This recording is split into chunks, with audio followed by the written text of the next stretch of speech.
A solitary, distinguished-looking man sat on the bench and gazed out over the large garden. His jet-black hair was speckled with hints of silver, and his weathered but handsome face showed signs of a life spent outdoors. To a stranger, he appeared like a man taking in a beautiful spring afternoon, but those who knew Nathan Cordova would have noticed something was wrong. Gone was the warm, gentle smile that usually adorned his face. Dark brown eyes that once announced his intelligence and wit were now lifeless and cold. They were the eyes of a man condemned to a shattered life. It was a man with no hope who stared out over the rose bushes and spring flowers. He felt the gentle April sun on his face, but still shivered. It would take more than nature's warmth to give him any comfort. The sun's rays were only felt skin deep. They failed to touch the deep coldness claiming his soul. Nathan shuddered and instinctively clutched the present in his hand. It was a bonsai tree, her favorite. It signified a milestone in their marriage, an accomplishment, and an ending. A wave of emotion swept over him as he stared at it. "I'm old," he thought to himself. "I would have never imagined that possible." He watched the couple as they strolled by him, arm in arm. She was still quite beautiful, even in her early 50s. The absolute look of love she had as she gazed up at her escort melted the years away from her face. Her long black hair was streaked with silver, and her figure could still draw the eyes of most men. But it was her beautiful face that pierced through all his defenses. Her deep brown eyes and her huge smile had once inspired him to take on the world. Now it was that same face which tore at his heart. He stared at the man who had taken his place. He was easily 20 years younger than his wife, Ava. He was tall and skinny and had an odd look about him. "Oh, Bobby," Eva gushed. "I can't wait for our date Saturday night. Have you planned anything special for us?" "Uh-huh," Bobby replied with a confused look on his face. Quickly, the look turned into a smirk. "Yeah, something special." He grinned evilly as he slid his hand down her back until it rested squarely on her rear end. With a little pinch, he made his intentions known. Ava squealed. "Bobby Jones, you watch your hands!" She giggled as she playfully slapped his arm. She turned and gave him a deep, passionate kiss. "That should hold you until our date," she said, smiling broadly. Gently, she placed her head on his chest and sighed as they embraced each other. Watching his wife act like a lovesick teen was surreal for Nathan. It's difficult to explain what a man feels when he sees his wife in the arms of another. Some may get sexually excited at the thought of sharing their wife, while others feel the rage that betrayal brings. Still, others may sense a deep sadness due to the death of their marriage. Nathan could only empathize with the latter as he watched his wife of 32 years bask in the presence of her boyfriend.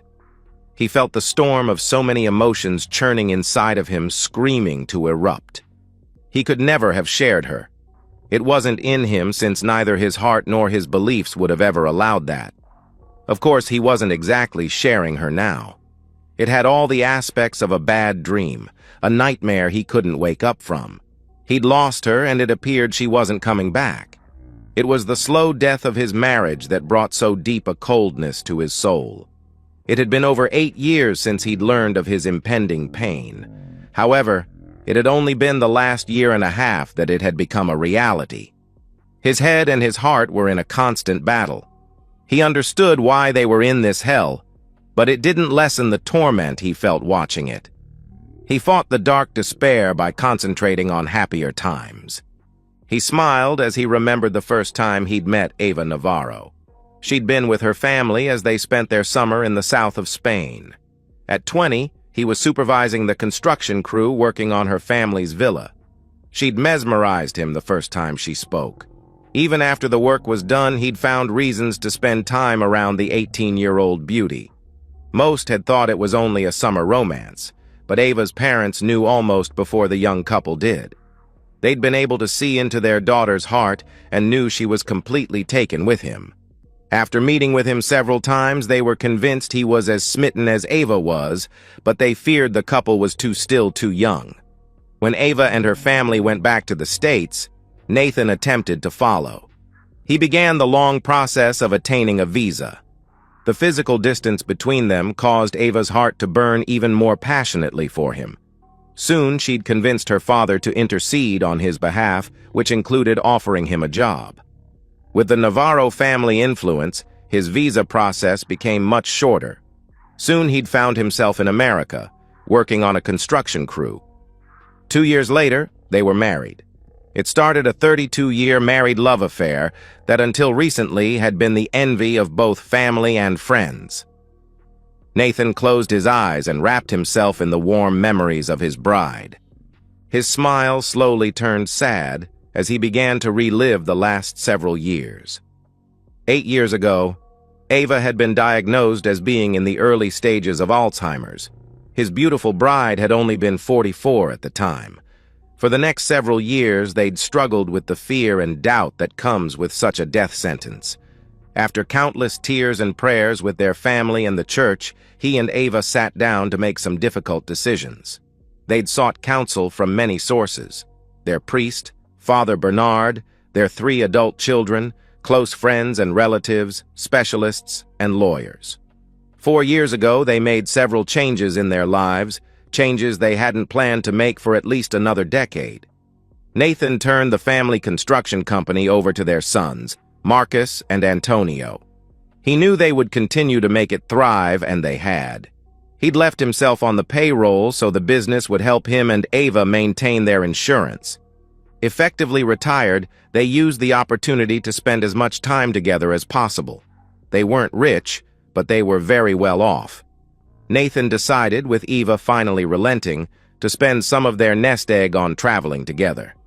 She hadn't needed to worry. The couple traveled for only about a year, and then Ava began having bad days. It was one thing to become disorientated and confused while they were within the safe confines of their ranch, but when it began happening in truly foreign surroundings, the results were disastrous. Nathan cringed as he remembered trying to calm his terrified wife while they were in Rome. They had stayed exclusively in Brownwood since then. Their ranch wasn't like the monstrosities of several Navarro ranches in the area, but it wasn't tiny either. They'd built their dream home on 200 acres a few miles northwest of Brownwood. It became their sanctuary. He grimaced as he remembered the fateful day when they realized Ava couldn't remain on the ranch. It had started like any other morning. They had eaten breakfast together. As he put the dishes away, she went to get the mail. She loved walking down the long lane to their mailbox each morning. It had been October, and there was a chill in the wind, an omen of an early winter. He'd smiled as he'd watched her start to go out, wearing only her nightgown. "Carita?" he'd asked, grinning. "Are you forgetting something?" She'd flashed him her megawatt smile that melted his resolve. She quickly put on her cowboy boots and headed for the door. "Ava, it's cold out there," he'd warned. She quickly ran back to their bedroom and returned moments later wearing a pair of sweatpants under her nightgown, along with her boots. When she'd donned a heavy fall coat over her nightgown, the ensemble was complete, redneck chic. He smiled sadly to himself, realizing his wife's excellent fashion sense had been one of the early casualties of her disease. The lane was only 100 yards down to the mailbox and the county road. The ranch house was easily visible from anywhere along the lane. He'd watched her from the kitchen window like he had 100 times before. She had a surreal beauty about her as her long hair and nightgown whipped in the wind. Unfortunately, that morning, he'd accidentally spilled the orange juice. He'd only taken his eyes off of her for a few minutes as he cleaned up the mess, but when he looked up again, she was gone. Frantically, he'd raced outside, but it was as if she had vanished. He'd gone back inside to see if he had just missed her, but the kitchen was eerily silent. He walked down the lane calling out her name, but to no avail. He racked his brain trying to remember everything he'd seen before she'd disappeared, hoping it would give some clue to her whereabouts. He'd remembered a big black pickup truck had driven by, but he hadn't seen it stop. Fighting his rising fears that she'd been abducted, he returned to their home and called his sons and daughter. Within minutes, he'd begun driving along the county road in his truck looking for her. The family had searched for her for hours before he'd called the county sheriff's office. Sheriff Olson had been a good friend of their family and was aware of Eva's condition.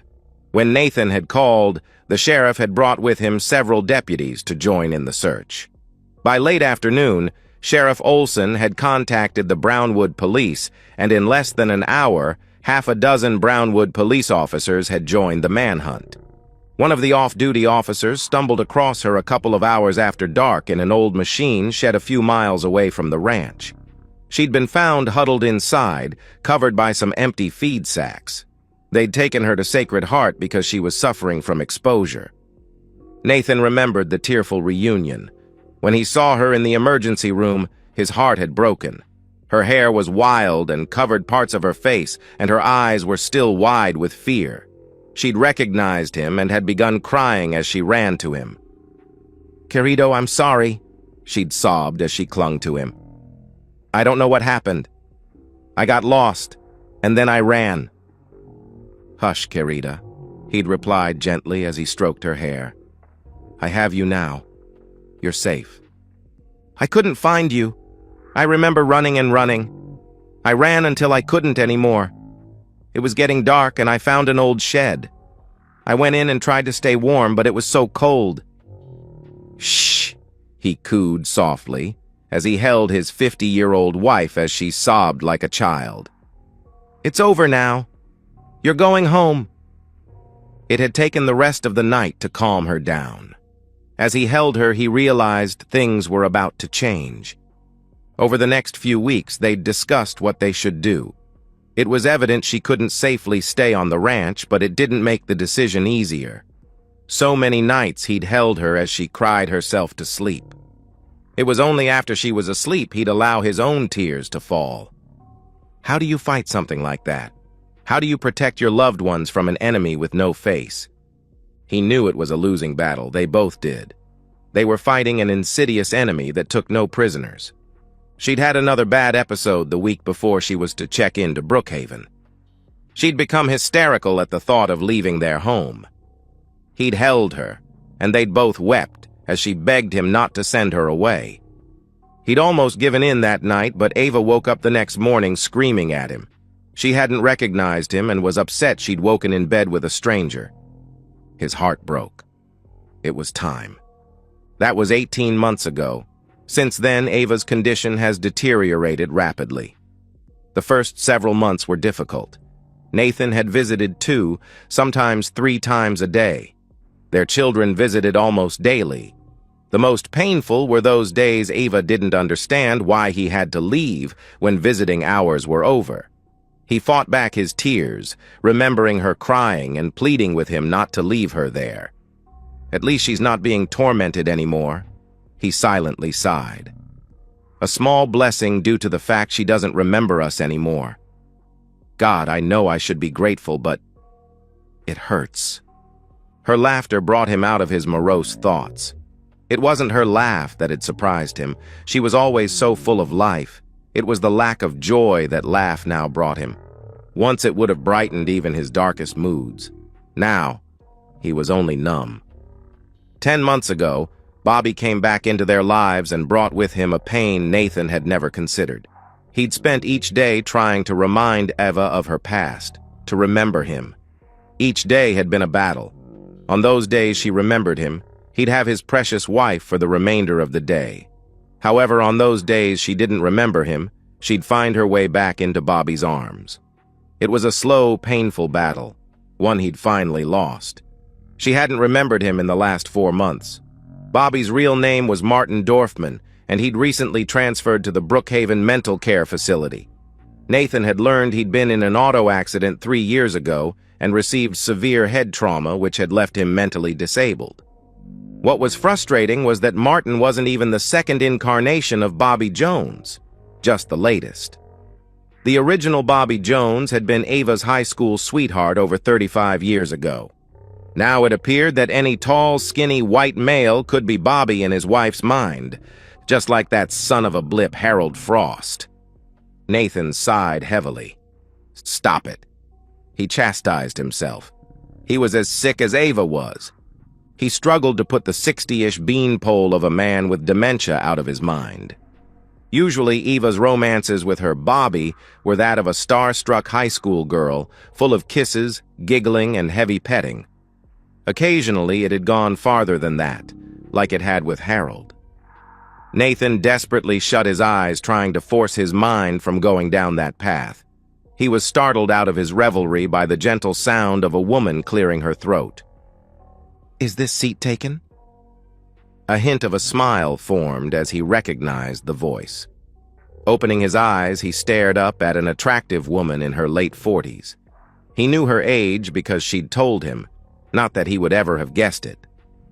She looked at least a dozen years younger than her actual age, with her long blonde hair and willow-like frame. "Mrs. Morgan," he said weakly, smiling. "Allie," she retorted. "Allison," he said with a broad smile. "Nathan, we've gone through this before," she said with a huge grin. "It's Allie." Her eyes danced with a playful look that did nothing to hide her affection for him. He couldn't help but return her smile. She had such a joy about her it was contagious. "Allie," he said softly. He knew in his heart Allie Morgan was a godsend. She'd become his angel of mercy, a light in the darkness that had surrounded his life. She'd been there at his darkest hour and had seen him at his weakest.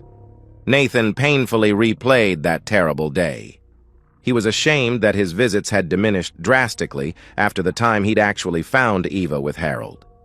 Before then, he'd always come to Brookhaven, checked in at the nurse's station, and then gone back to her room. He'd knock on her door, open it, and ask her to visit with him. That day when he opened her door, his fragile world shattered. His beautiful wife lay there, eyes closed with a look of absolute rapture on her face as she softly moaned. Her smooth breasts were being roughly squeezed by the tall, thin man positioned between her muscular legs. His pale white skin was in stark contrast to her tanned, caramel-colored body. Nathan watched in horror as an old man took his wife as she grunted out her pleasure. "Be gentle, baby, you're my first and only. I love you and only you," Eva panted. She opened her eyes and saw him.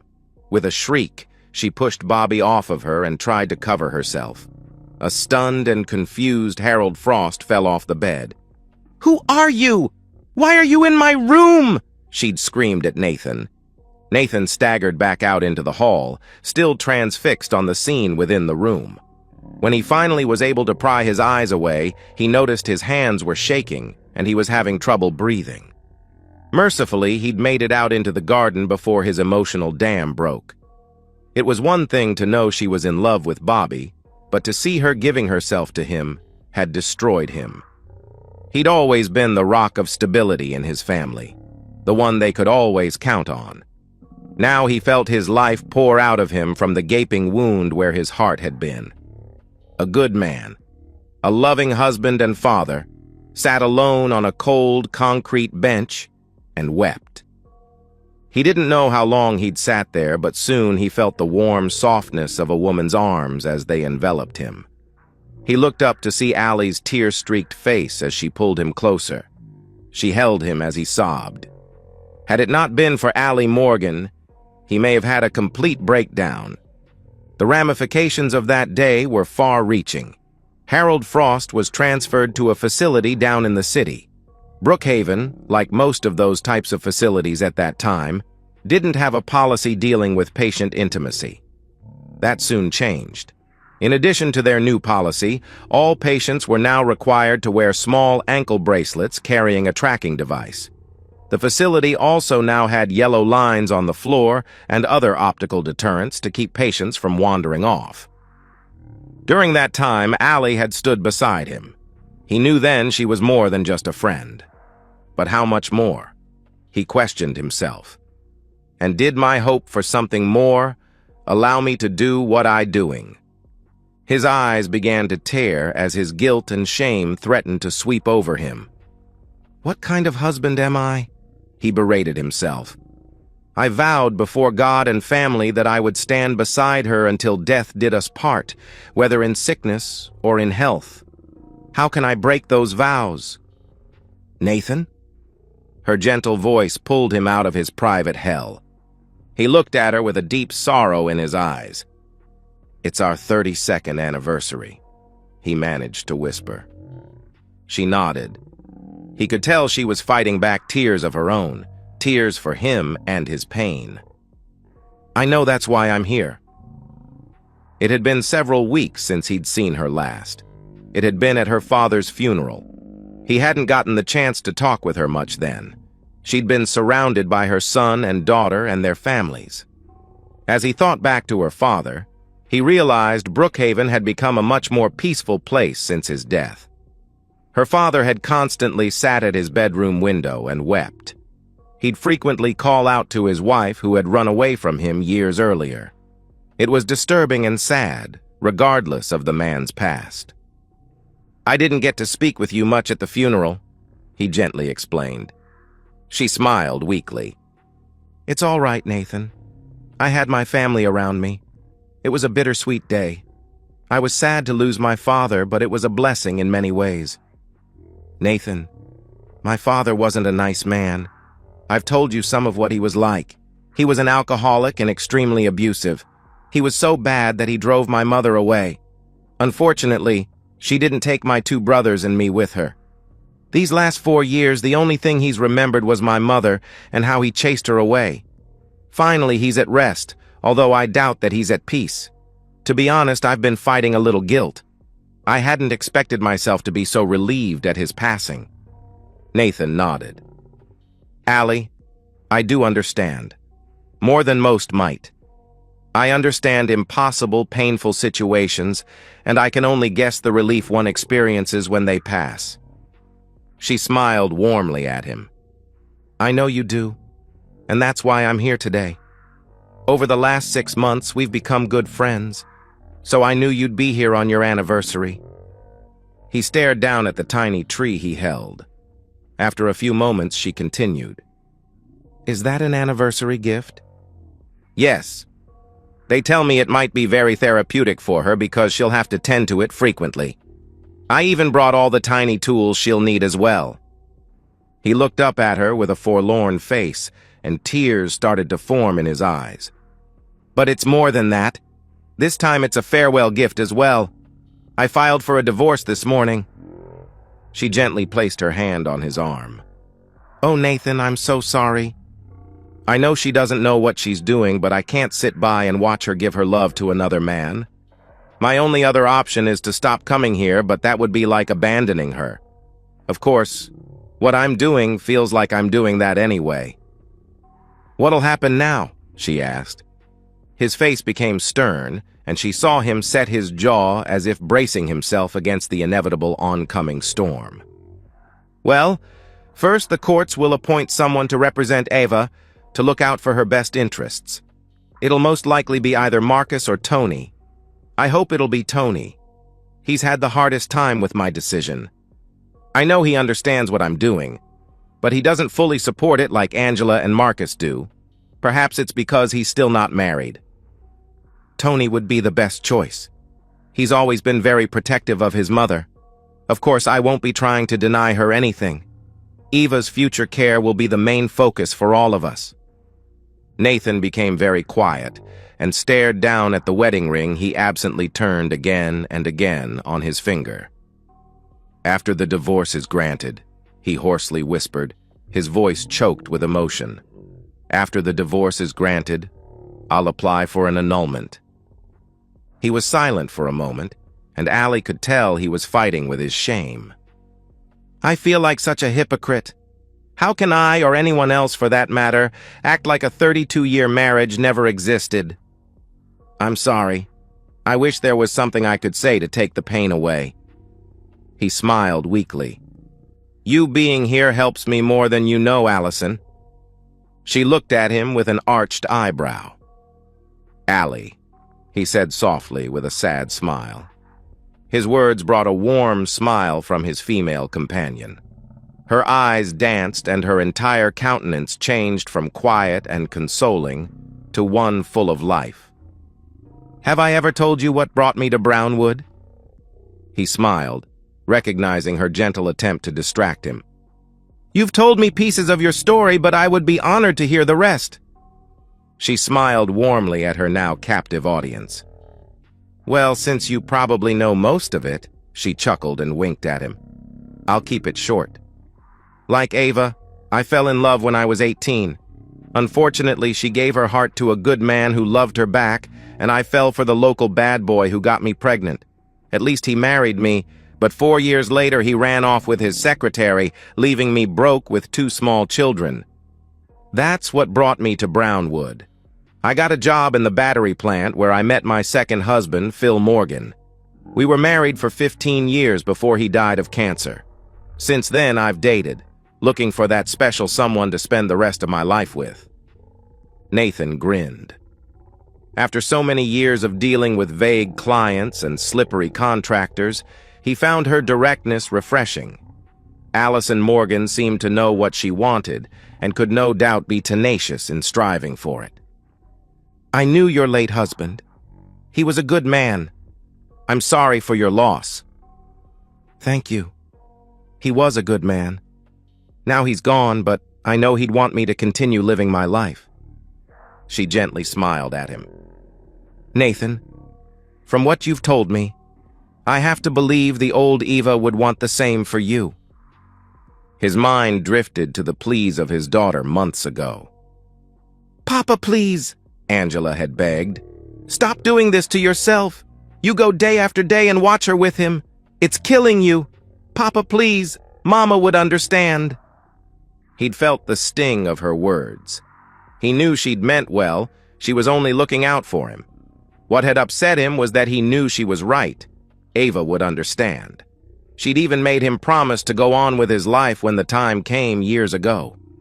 His mind would try to honor that promise, even if his heart couldn't bear the thought of it. "She does," Nathan said softly, his mind now focusing on the attractive woman sitting beside him. "Or at least she did. She made me promise to keep living after she was gone. Mentally." "And?" Allie said gently. "I'm finding it hard to keep that promise. I know she's not in her right mind anymore, and that takes the edge off the pain I feel. But there's no way to describe what it feels like watching someone you've loved all your life giving her love to another. It's almost unbearable. I'm so sorry you're forced to live through this. But Nathan, you are going to live through this, and someday you'll love again. I can speak from experience. Allie, I want to thank you. You've been a godsend to me by allowing me to lean upon you. I need you to know how special that is to me. I also must confess my feelings aren't completely honorable towards you." Her face lit up and her smile spread from ear to ear. "Nathan," she chuckled, "I would have been somewhat offended if they had been." He paused and silently stared. She cleared her throat and met his gaze. "I think of you as a good and honorable man, as someone I'd like to get to know better than just as a friend. My second husband was a very good man as well, but he wasn't what I would call a proper gentleman. You, Nathan Cordova, are the epitome of an honorable Spanish gentleman. I would be lying if I didn't say that intrigues me." Her smile lit up the rest of her beautiful face as she peered into his eyes, challenging him to try to look away.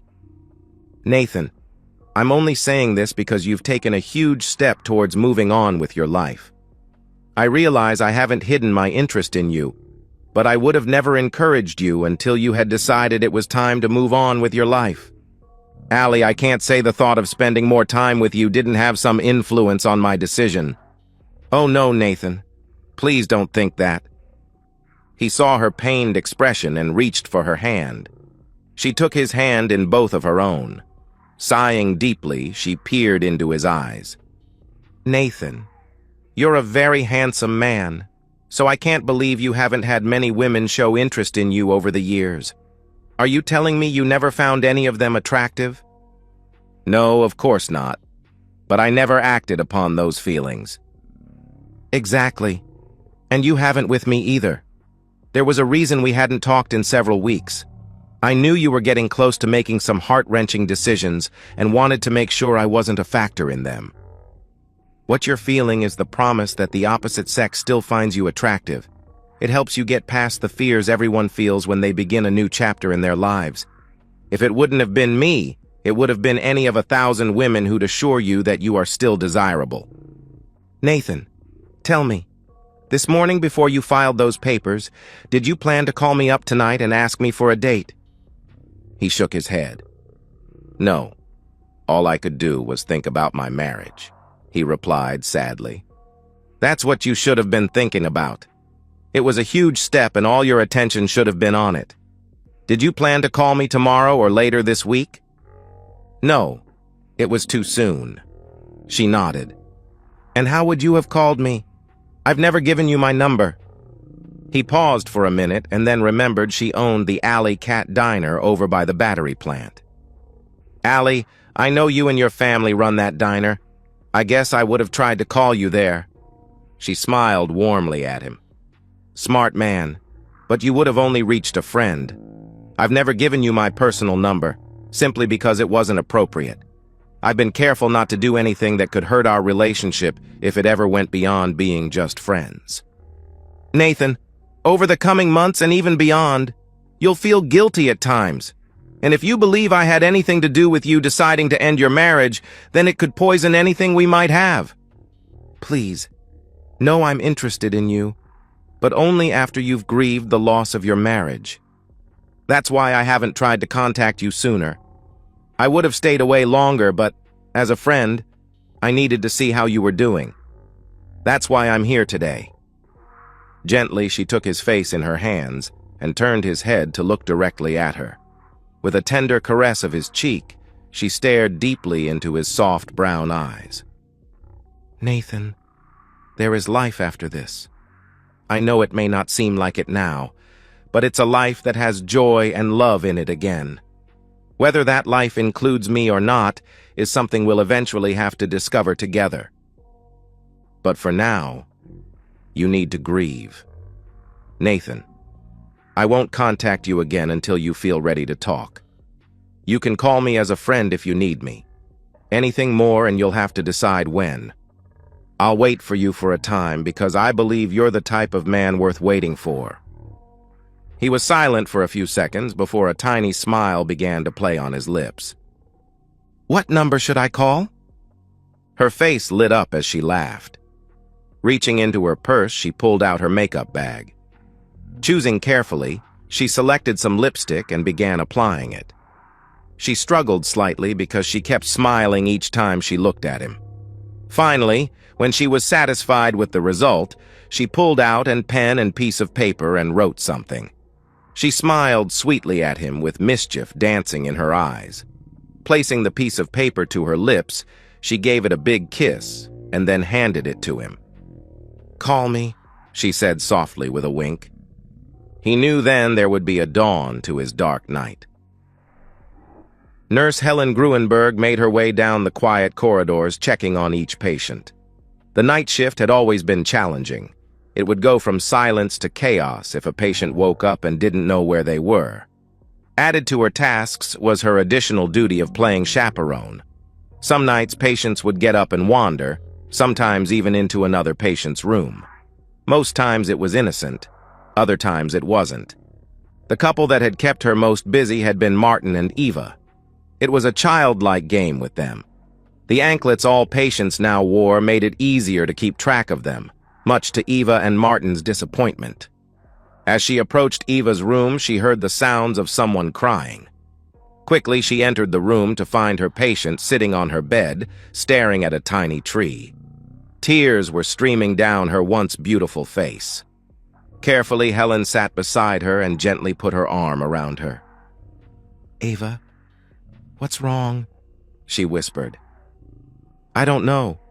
It's just when I look at this tree, I get so sad. Helen looked down at the tree and knew the sad story behind it. All the staff did.